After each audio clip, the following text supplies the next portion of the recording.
शहर की ये सबसे बड़ी कपड़े की मिल थी। मिल के बाहर मजदूरों का प्रदर्शन जारी था। तभी वहाँ मिल के मालिक शांताराम की गाड़ी आकर रुकती है। शांताराम को गाड़ी से उतरता देख मजदूरों की आवाज और भी तेज हो जाती है। देखिए, मैं आप लोगों की सभी मांगें पूरी करने को तैयार हूँ। अपने लीडर को आगे भेजिए, वो मुझे आपकी मांगों के बारे में बताएगा। मजदूरों का लीडर गोपाल आगे आता है। सेठ जी, हमारी 2 मांगे हैं। पहली, हमारी तनख्वाह बढ़ाई जाए। दूसरी ये कि मिल की जितनी भी मशीनें हैं वो सब पुरानी हो गई हैं, उन्हें तुरंत बदला जाए, नहीं तो उनकी वजह से किसी की जान जा सकती है। जब तक हमारी ये दोनों मांगे पूरी नहीं होंगी तब तक हम काम पर नहीं लौटेंगे। देखिए, मैं आपकी तनख्वाह बढ़ाने को तैयार हूँ, मगर जहाँ तक मशीनों का सवाल है उसको बदलने में कम से कम 2 महीने का समय लग जाएगा। अब आप लोग तय कर लीजिए कि इन 2 महीनों में काम करना है या नहीं। आपको तनख्वाह चाहिए, मैं आपको दुगनी तनख्वाह देने को तैयार हूँ, मगर उसके बदले मुझे भी बिना रुकावट के काम चाहिए। मशीनों को बदलने में वक्त लगेगा, इससे आपका भी नुकसान है और मेरा भी। मजदूर धीरे धीरे मिल में लौटने लगे। ये देखकर गोपाल को बहुत तकलीफ हुई। वो मिल के ही एक बुजुर्ग मजदूर दीनू काका को रोक कर कहता है, काका, मिल की मशीनों को बदलने की मांग तो आपकी थी, और आज जब हम इसके इतने करीब पहुंच गए हैं तब आप लोग पीछे हट रहे हैं। मांगे तो अपनी जगह है बेटा, मगर आज 3 दिन से घर में चूल्हा नहीं जला है। मशीनें न बदली जाएं तो मुझे चोट लग सकती है। मैं अपने शरीर पर सैकड़ों चोटें बर्दाश्त कर सकता हूँ, मगर भूख से बिलखते अपने बच्चों के आंसू नहीं बर्दाश्त कर सकता। गोपाल भी हार कर उनके पीछे चल देता है। मिल में काम फिर से शुरू हो जाता है। एक बार काम शुरू हो जाने के बाद शांताराम मशीन बदलवाने के अपने वादे को भूल जाता है, जिसके कारण एक दिन भयानक हादसा हो जाता है। मशीन से कपड़े निकालते समय मशीन का ऊपरी भारी हिस्सा खुलकर गोपाल के हाथों पर गिर जाता है। गोपाल के दोनों हाथ बुरी तरह कुचले जाते हैं। गोपाल के मुंह से भयानक चीख निकलती है। दूसरे मजदूर भागकर वहां आते हैं और घायल गोपाल को उठाकर अस्पताल भागते हैं। अस्पताल में गोपाल को पूरे 8 घंटे बाद होश आता है। उसके सामने उसकी पत्नी, बच्चे, दीनू काका और उसके दूसरे साथी भीमा, हरिया और सलीम खड़े थे। उन सबकी आंखों में आंसू थे। फिर गोपाल का ध्यान अपने हाथों पर जाता है। उसके हाथ कटे हुए थे। गोपाल रोने लगता है। तभी वहां डॉक्टर आता है। आपके हाथ बुरी तरह कुचले गए थे, इसलिए हमें आपके हाथ काटने पड़े। हे भगवान, ये तेरा कैसा इंसाफ है? क्या तेरी नजर में अच्छे लोगों के लिए कोई जगह नहीं है? तेरी दुनिया में जो दूसरों को लूटते हैं वो तो अच्छे से फल फूल रहे हैं, और जो दूसरों के लिए लड़ते हैं उनका ये हाल होता है। तू चिंता मत कर गोपाल, तेरे साथ जो हादसा हुआ है वो खराब मशीन की वजह से हुआ है। शांताराम को तुझे मुआवजा देना ही होगा। और नहीं तो क्या, अभी गोपाल के सामने पूरी जिंदगी पड़ी हुई है। उसके बच्चे छोटे छोटे हैं, मुआवजा तो देना ही होगा। अगले दिन भीमा, दीनू काका और सलीम गोपाल की पत्नी के साथ सेठ शांताराम के पास मुआवजे के लिए जाते हैं। नहीं नहीं, मैं कोई मुआवजा देने को तैयार नहीं। मैंने कोई लिखकर थोड़े ही दिया था कि मैं मशीनें बदलवाऊंगा। मैं ज्यादा से ज्यादा गोपाल को 1 महीने की तनख्वाह दे दूंगा, बस। इससे ज्यादा मैं कुछ नहीं कर सकता। सेठ, ऐसा जुल्म मत कीजिए। गोपाल के छोटे छोटे बच्चे हैं, उनकी भी तो सोचिए। इतने पत्थर दिल ना बनिए। मैं कुछ नहीं कर सकता। अब तुम सब जाओ यहां से। सब लोग हताश होकर लौट आते हैं। धीरज रख बेटा, ऊपर वाले के घर पर देर है, अंधेर नहीं है। जब गोपाल को ये बात पता चली तो वो बहुत रोया। थोड़ा ठीक होते ही वो सेठ शांताराम के पास गया। गोपाल शांताराम के दरवाजे पर खड़ा है। उसके दोनों हाथ कटे हुए हैं, पट्टियों पर अभी भी खून लगा हुआ है। सेठ जी, मेरे बच्चों का तो सोचिए, अब उनका क्या होगा? अब आप ही सहारा है मालिक, आपके बसाए ही बच सकता हूं। क्यों? तू तो बड़ा लीडर बना फिरता था, अब कहां गई तेरी लीडरगिरी? जा मदद मांग उनसे जिनका तू लीडर बना फिरता था। ऐसा न कहे मालिक, मैं अब और कहां जाऊं? अब तो मेरे हाथ भी नहीं रहे। देख गोपाल, तेरे हाथ कटे हैं तो मेरा भी सैकड़ों मीटर कपड़ा बर्बाद हुआ है तेरा खून लगने से। अब चुपचाप यहां से निकल जा, नहीं तो धक्के मार कर निकलवा दूंगा। मैंने 1 महीने की तनख्वाह देने को कहा था, वो मैं तेरे घर पर भिजवा दूंगा। गोपाल जब वहां से चला तो उसकी आंखों के आगे अंधेरा छा रहा था। उसे अपने बच्चों का भविष्य अंधकार में नजर आ रहा था। इसी धुन में उसे सामने से आता ट्रक दिखाई नहीं दिया। वो ट्रक से जा टकराया और वहीं उसकी मौत हो गई। शमशान में गोपाल की चिता जल रही थी। भीमा, अब तो गोपाल भी हमें छोड़कर चला गया। अच्छे लोगों के साथ हमेशा से यही होता आया है। हाँ दीनू काका, आज तक होता तो ऐसा ही आया है, मगर अब वो होगा जो आज तक नहीं हुआ। कल से एक और मजदूर बगावत पर उतरने वाला है। अब इन मतलबी दुनिया वालों को पता चलेगा कि जब एक मजदूर बगावत पर आता है तो कैसी कयामत आती है। दीनू काका को कुछ समझ नहीं आया, मगर वो भीमा की आंख में फूटते गुस्से के ज्वालामुखी को साफ देख सकते थे। इस घटना के 1 हफ्ते बाद की बात है। स्कूल जाते समय किसी ने सेठ शांताराम के बेटे राजू का अपहरण कर लिया। सारे शहर में ये खबर आग की तरह फैल गई। शांताराम के बंगले पर सारे शहर की पुलिस लगा दीजिए कमिश्नर साहब, मुझे मेरा बेटा सही सलामत मिलना चाहिए। ये सब तुम्हारी वजह से हुआ है। अगर मेरे बेटे को कुछ हुआ तो मैं भी जहर खा लूंगी।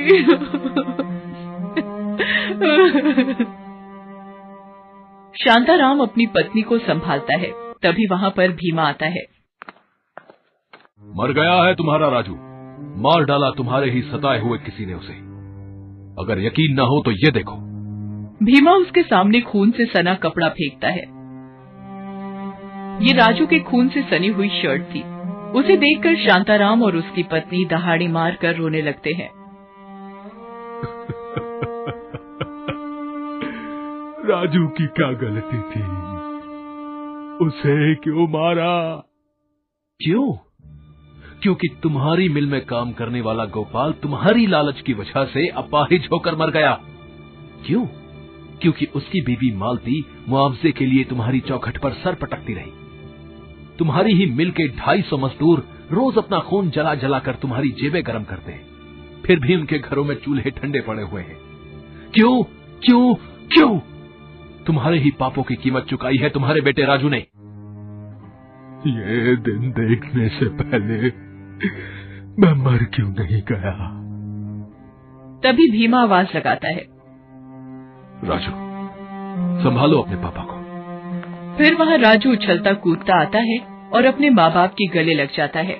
शांताराम और उसकी बीवी राजू को जिंदा और सही सलामत देखकर खुशी से रोने लगते हैं। राजू मेरे बच्चे, तू ठीक तो है ना बेटा? किसी बेकसूर बच्चे को मार दे, ऐसा भी कोई पत्थर दिल नहीं है यहाँ। तुम्हारी आंखें खोलने के लिए मुझे ये सब नाटक करना पड़ा। तुमने बिल्कुल ठीक किया भीमा, मुझ जैसे इंसान के साथ ऐसा ही होना चाहिए। मैं तुमसे वादा करता हूं कि अब मिल के सारे मजदूरों का ख्याल मैं अपने बच्चों की तरह रखूंगा। और जहां तक गोपाल के परिवार की बात है, अब उस परिवार की सारी जिम्मेदारी भी मेरी ही होगी। गोपाल की पत्नी और उसके बच्चों को अब किसी भी चीज की कमी नहीं होगी। ये बात शांताराम के दिल से निकली थी।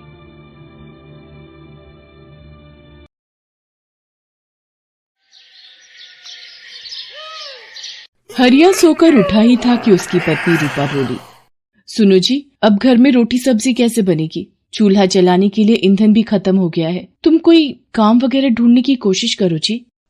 रूपा, तुम्हारे सामने रोजाना ही सेठ जी के पास काम मांगने जाता हूँ, रोजाना मुझे टालकर खेती का काम दूसरे मजदूरों से करवा लेते हैं। तो तुम सेठ जी की जगह किसी और से काम मांग लो। तुम्हें पता है सेठ जी ऊंच नीच का वहम करते हैं। वो हमें अपने से छोटा समझते हैं। वो तुमसे अपने खेतों में काम नहीं करवाएंगे। ठीक है, देखता हूँ। आज एक दो जगह जाकर अल्लाह कुएं से एक बाल्टी पानी खींच दे, मैं नहा धो लेता हूँ। गांव में जो भी बड़े जमींदार थे सब हरिया से भेदभाव करते थे और उसे काम ना होने का बहाना करते थे। अब तो एक ही रास्ता है, दूसरे गांव जाकर काम की तलाशी करनी होगी। पर दूसरे गांव आने जाने में तुम्हें सुबह से रात हो जाया करेगी। पर करना तो पड़ेगा रूपा, नहीं करूँगा तो 2 वक्त की रोटी कैसे जुटा पाएंगे। अगले दिन हरिया दूसरे गांव निकल पड़ता है। दूसरे गांव पहुंचकर हरिया को काम मिल जाता है, पर रोजाना दूसरे गांव आने जाने में हरिया बहुत थक जाता था। रूपा, मुझे दूसरे गांव के लोग नहीं पहचानते, इसलिए मुझे वहां पर आसानी से काम मिल जाता है।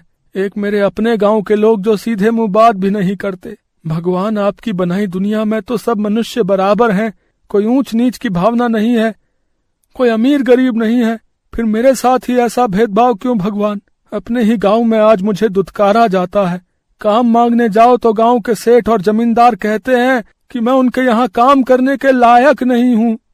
हरिया अगले दिन दूसरे गांव से वापस आ रहा था। शाम घिर आई थी। रास्ते में उसे एक बूढ़े साधु महाराज मिलते हैं। बेटा, किस दिशा में जा रहे हो? बाबा, मैं तो अपने गांव वापस जा रहा हूँ। क्या मैं भी तुम्हारे साथ एक रात के लिए तुम्हारे घर रह सकता हूँ बेटा? कल सुबह मुझे यहाँ से दूर हिमालय पर प्रस्थान करना है, तो रात गुजारने की कोई जगह नहीं है मेरे पास।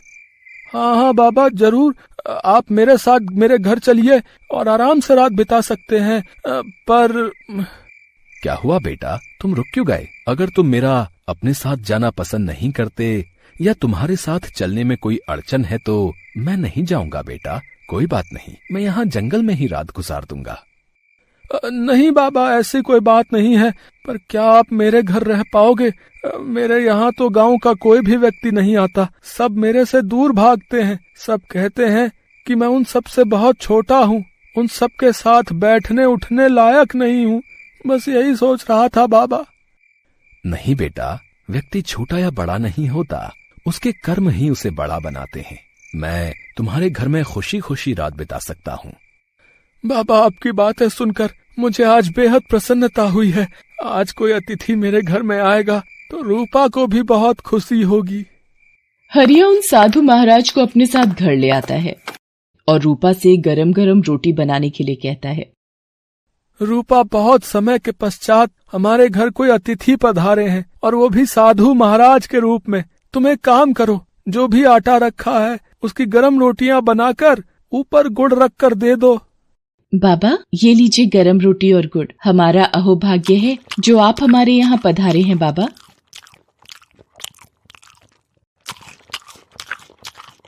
भोजन करने के पश्चात साधु महाराज रूपा और हरिया से कहते हैं, तुम दोनों की सेवा पाकर मैं अति प्रसन्न हूँ मेरे बच्चों। अब तुम दोनों भी सो जाओ, मैं भी आराम कर लेता हूँ। तुम मेरी चारपाई यहीं आंगन में कुएं के पास ही बिछा दो।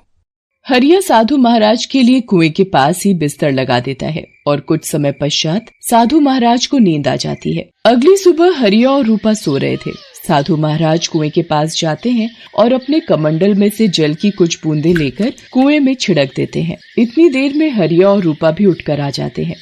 बेटा, अब मैं प्रस्थान करूंगा। तुम दोनों सदा खुश रहो। मेरा आशीर्वाद सदैव तुम दोनों के साथ है। साधु महाराज वहाँ से प्रस्थान कर जाते हैं और हरिया रोजाना की भांति दूसरे गांव काम के लिए जाने लगता है। अचानक एक दिन,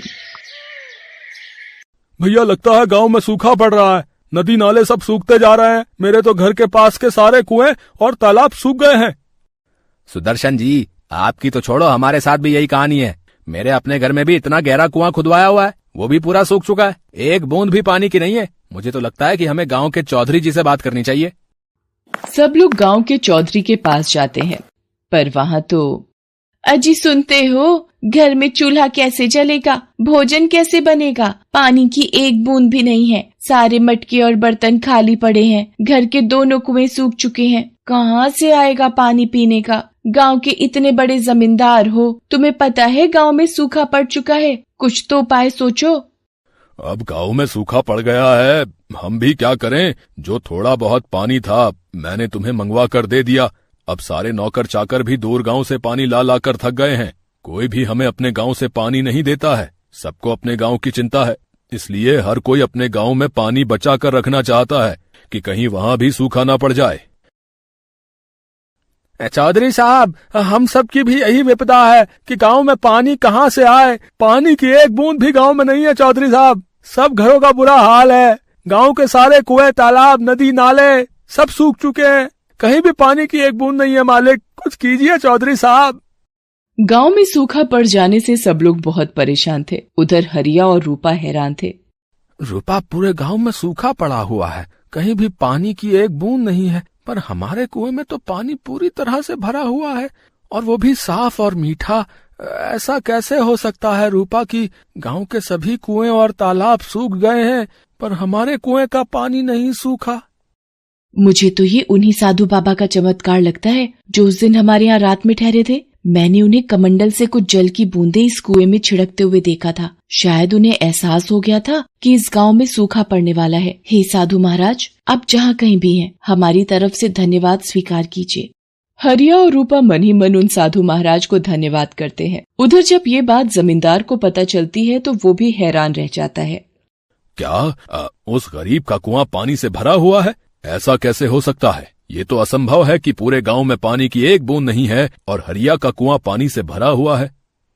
तो आप नौकरों को भेजकर हरिया के कुएं से पानी मंगवा लीजिए। कम से कम बच्चों को पानी तो मिलेगा। बार बार प्यास से बिलख रहे हैं। पर हम हरिया के घर का पानी कैसे पी सकते हैं? वो हमारी बिरादरी का नहीं है। हम ऐसा कैसे कर सकते हैं? हम एक जमींदार होकर एक गरीब के घर का पानी पिएंगे? चौधरी साहब, यदि हम ऊंच नीच देखते रहे तो हम सब बिना पानी के स्वर्ग सिधार जाएंगे। हाँ, हमें मजबूरीवश हरिया के कुएं से पानी लेना ही होगा। अब सिर्फ हरिया ही है जो इस गांव के लोगों को सूखे से मरने से बचा सकता है। चौधरी साहब, बात को मान लीजिए, वक्त की नजाकत को समझिए। इस गांव को बचाने के लिए हमें हरिया की मदद लेनी ही होगी। ठीक है, हम हरिया के घर जाएंगे और पानी की सहायता के लिए मदद मांगेंगे। हम जानते हैं हमने हरिया के साथ बहुत बुरा किया है, इसलिए आज भगवान भी हमारी तरफ नहीं है, वो भी हरिया के साथ है। पूरे गांव में सूखा पड़ा हुआ है, पर सिर्फ हरिया के घर में पानी की कोई कमी नहीं है। ये सब शायद ईश्वर का ही प्रताप है। वो हमें सबक देना चाहते हैं। चलो, सब गांव वाले हरिया के घर चलते हैं। चौधरी साहब गांव वालों के साथ हरिया के घर जाते हैं। चौधरी साहब को अपने घर आया देख हरिया हैरान रह जाता है। चौधरी साहब, आज आप मुझ गरीब के घर पधारे। मुझसे कोई गलती हुई है क्या चौधरी साहब, जो आपने यहाँ आने का कष्ट किया? हरिया, अब सिर्फ तुम ही हो जो इस गांव को सूखे की चपेट में आने से बचा सकते हो। क्या तुम अपने कुएं का पानी गांव वालों को प्रयोग में लाने की इजाजत दोगे? चौधरी साहब, आप मुझ गरीब के घर का पानी पिएंगे? अपने गांव की सेवा का मुझे मौका मिला है तो मैं भला पीछे कैसे रहूंगा। ये मुझ गरीब का कुआं नहीं, ये पूरे गांव का कुआं है। गांव को बचाने के लिए मेरी जान भी हाजिर है। इस कुएं से पानी भरकर मेरे गांव वालों की प्यास बुझेगी तो मुझे भी बहुत खुशी होगी। आप सभी गांव वालों को बोल दीजिए कि ये पूरे गांव का कुआं है, वो चाहे जितना मर्जी यहाँ से पानी ले सकते हैं। हरिया, हमें माफ कर दो। हमने हमेशा तुम्हें गांव में सबसे छोटा समझा। हम तो सीधे मुंह तुम्हारे साथ बात भी नहीं करते थे, पर आज तुम ही इस गांव को बचाने के काम आए हो। तुम्हारा बहुत बहुत शुक्रिया हरिया। हरिया, आज के बाद तुम्हें दूसरे गांव में काम की तलाश में जाने की कोई जरूरत नहीं है। तुम मेरे खेतों पर ही काम करोगे और अपना जीवन यापन करोगे। मुझे माफ कर दो, मैंने हमेशा तुम्हारे साथ गलत किया। तुम काम मांगने के लिए आते थे पर मैं तुम्हें टाल देता था, पर आज मैं तुम्हारे पास पानी मांगने के लिए आया तो तुमने बाहें पसार कर मेरा स्वागत किया। किसी ने सही कहा है, इंसान अपने कर्मों से ही ऊंचा बनता है, जो आज तुमने साबित कर दिया हरिया। हरिया को उसकी अच्छाई का फल मिल गया था और आज एक गरीब का कुआं अपने जल से ऊंच नीच के भेदभाव को धो चुका था। काशीराम एक गरीब मजदूर था। वो सेठ दुलीचंद के यहाँ आटा मिल में काम करता था। एक बार कई दिनों तक मूसलाधार बारिश होने के कारण मिल में पानी भर गया। कई दिनों तक पानी जमा रहने के कारण मिल का काफी सारा आटा खराब हो गया, जिससे मिल के मालिक दुलीचंद को काफी नुकसान हुआ। अब मिल को काफी घाटा हुआ है। ऐसे में हम इतने सारे वर्करों को सैलरी देना अफोर्ड नहीं कर सकते हैं। हाँ, हमें मिल के वर्करों की छटाई करनी पड़ेगी। ऐसा करो, वो वर्कर जिनका काम ज्यादा जरूरी नहीं है उन्हें उनकी बकाया राशि देकर निकाल दो। मैनेजर ने छटाई का काम शुरू किया और बदकिस्मती से काशीराम का नाम भी उन मजदूरों की लिस्ट में आ गया जिनको मिल से निकालना था। मजदूरों पर तो जैसे बिजली ही गिर पड़ी। सारे मजदूर इकट्ठा होकर दुलीचंद के पास गए और उनसे कहा, ऐसा मत कीजिए मालिक, ऐसे अचानक से आप हमें काम से निकालेंगे तो हम तो बर्बाद ही हो जाएंगे। देखो, मिल को काफी घाटा हुआ है, ऐसे में तुम सबको तनख्वाह देना मेरे बस की बात नहीं है, इसलिए तुम सब लोग कहीं और अपना इंतजाम देख लो, ठीक है? मजदूर मिन्नत करते रह गए मगर दुलीचंद टस से मस नहीं हुआ। आखिरकार मजदूरों ने हार मान ली और वहां से चले गए। अरे चलो भाई, यहाँ अपनी फरियाद सुनने वाला कोई नहीं है। वैसे भी आजकल गरीबों की सुनता कौन है। काशीराम भी बाकी मजदूरों के साथ मिल से निकल गया। ए भगवान, नौकरी तो चली गई, अब मैं अपना घर कैसे चलाऊंगा? काशीराम के परिवार में उसकी पत्नी और 6 साल का एक बेटा मुन्ना था। वो शहर की झुग्गियों में से एक में किराए पर रहता था। नौकरी जाने के 1 महीने तक तो घर में बची जमा पूंजी से किसी तरह गुजारा चला, मगर महीना बीतते ही उनकी हालत खराब होने लगी। काशीराम रोज सुबह काम की तलाश में निकलता और शाम को निराश होकर वापस लौट आता। इसी तरह 2 महीने गुजर गए। एक दिन सुबह सुबह उनका मकान मालिक आ धमका, काशीराम, 2 महीने हो गए हैं, मेरा किराया निकालो नहीं तो मकान खाली करो। अब थोड़ी दया कीजिए मालिक, घर में एक फूटी कौड़ी नहीं है। 2 दिन से पूरा परिवार बस पानी पी पी कर गुजारा कर रहा है, हमें कुछ समय और दे दीजिए। नहीं नहीं, अब 1 मिनट का भी समय नहीं दे सकता। दूसरा किराएदार पैसों के साथ खड़ा है, तुम्हारी वजह से ही मैंने उसे रोक रखा है। किराया दो या घंटे भर में मेरा मकान खाली करो। बेचारा काशीराम निराश हो गया। घर में से पैसे तो ऐसे गायब थे जैसे चील के घोंसले से मांस। आखिरकार बेचारे को अपनी बीवी बच्चे के साथ घर खाली करना ही पड़ा। दिन भर तपती धूप में वो अपने परिवार के साथ भटकता रहा। इस तरह दिन भर तपती धूप में खाली पेट भटकने से उसके बच्ची की तबीयत खराब हो गई। उसका बदन बुखार से तपने लगा। काशीराम और उसकी पत्नी घबरा गए। अजी देखो ना, मुन्ने को क्या हो गया है, आंखें ही नहीं खोल रहा है। काशीराम ने देखा कि मुन्ने की आंखें सचमुच बंद थी। वो बेहोश हो गया था। काशीराम के हाथ पांव ठंडे पड़ गए। अरे देख क्या रहे हो, कुछ करो ना, हाय मेरा बच्चा। अरे एक बार अपने मिल के मालिक से जाकर तो कहो, मुन्ना की हालत सुनकर उनका दिल पसीज जाएगा। अब काशीराम अपनी पत्नी को कैसे समझाता कि उसके मालिक का दिल नहीं है, पत्थर है। जो आदमी बिना एक पल भी सोचे 500 मजदूरों को एक झटके में नौकरी से निकालकर बेसहारा कर सकता है, उसके दिल में एक मजदूर के बच्चे के लिए दया कैसे उपजती। फिर भी पत्नी के कहने पर वो एक नामुमकिन सी आस लिए दुलीचंद के बंगले पर गया। क्या है मालिक, बच्चे की तबीयत बहुत खराब है, कुछ मदद कर दीजिए मालिक, भगवान भला करेगा आपका। अरे मैंने क्या तुम्हारे बच्चे का ठेका ले रखा है? एक तो मैं वैसे ही घाटे में चल रहा हूँ, ऊपर से अगर खैरात बांटने लगा तो मुझे भी तुम्हारी तरह भीख मांगनी पड़ेगी। अब चलो दफा हो जाओ यहाँ से। चौकीदार, चौकीदार कहाँ मर गया? अरे इसे बाहर निकालो और आइंदा से बिना मुझसे पूछे किसी को भी अंदर मत भेजना। काशीराम निराश होकर वहां से चल दिया। मैं भी न जाने क्यों बिंदु की बातों में आ गया। जानता था मदद तो मिलेगी नहीं, उल्टे दुत्कार और मिलेगी। काशीराम को न पैसे मिले और न ही कहीं सिर छुपाने की जगह। हार कर काशीराम और उसके परिवार ने फुटपाथ पर शरण ली। इसी तरह शाम घिर आई। गर्मी कम हो जाने की वजह से उसके बच्चे को कुछ राहत मिली। उसने अपनी आंखें खोली। उसे होश में आता देखकर काशीराम और बिंदु को कुछ राहत मिली। माँ मुझे बहुत भूख लगी है, कुछ खाने को दो ना माँ, सिर्फ एक रोटी दे दो माँ, और कुछ नहीं चाहिए, कल से कुछ नहीं खाया है माँ। बच्चे के मुंह से ऐसी बात सुनकर काशीराम और बिंदु का दिल रो पड़ा। बस अभी मैं अपने मुन्ने के लिए खाना लाता हूँ, ठीक है? तुम बस थोड़ी देर आराम करो बेटा, मैं अभी आता हूँ। इतना कहकर वो उठा और जाने लगा। कहाँ जा रहे हो? मेरा मुन्ना भूख से तड़प रहा है, उसके लिए खाना लाने जा रहा हूँ, चाहे उसके लिए मुझे जो भी करना पड़े। काशीराम वहाँ से चला और एक वड़ा पाव के ठेले पर पहुँचा। एक पाव दे दो भैया, मेरा बच्चा भूख से तड़प रहा है। एक वड़ा पाव के 8 रुपए लगेंगे। भैया अभी तो मेरे पास पैसे नहीं है, मदद कर दो मेरी, मैं तुम्हारे पैसे जल्दी ही चुका दूंगा। चल हट यहाँ से, भाग यहाँ से। न जाने कहाँ कहाँ से चले आते हैं धंधे के टाइम पर दिमाग खोटी करने। चल निकल। काशीराम ने आव देखा न ताव ठेले पर रखा एक वड़ा पाव उठाया और वहां से भाग गया।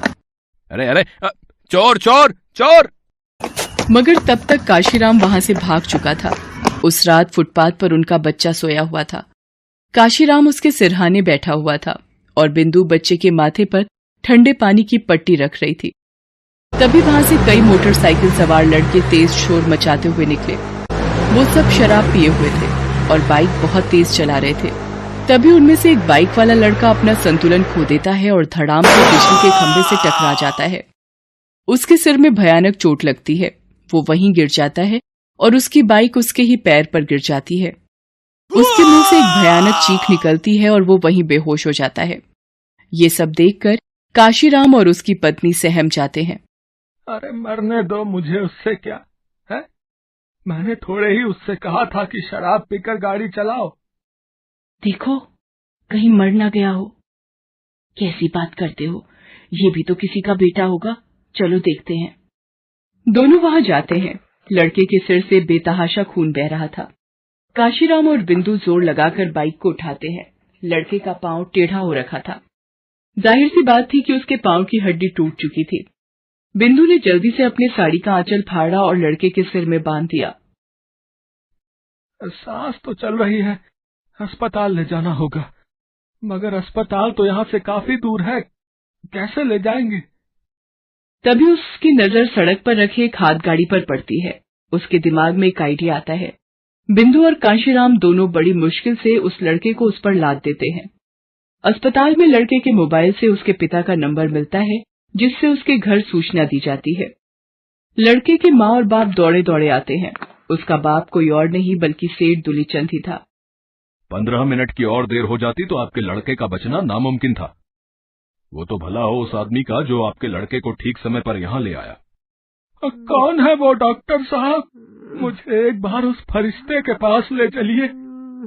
डॉक्टर दुलीचंद को काशीराम से मिलवाता है। काशीराम को देखते ही दुलीचंद की आंखों में आंसू आ जाते हैं। वो काशीराम के पैरों में गिर जाता है। अरे अरे सेठ जी, ये आप क्या कर रहे हैं? अब मुझे माफ कर दो काशीराम, मैंने तुम्हारे साथ बहुत बुरा सलूक किया था, मगर तुमने मेरी बुराई का बदला अच्छाई से दिया है। आज अगर तुम न होते तो मेरा बेटा भी जिंदा न होता। अब तुम मुझे प्रायश्चित करने का मौका दो। इसके बाद दुलीचंद ने न सिर्फ काशीराम को अपने बंगले में एक अच्छी नौकरी दी, बल्कि उसे अपने बंगले में रहने की जगह भी दी।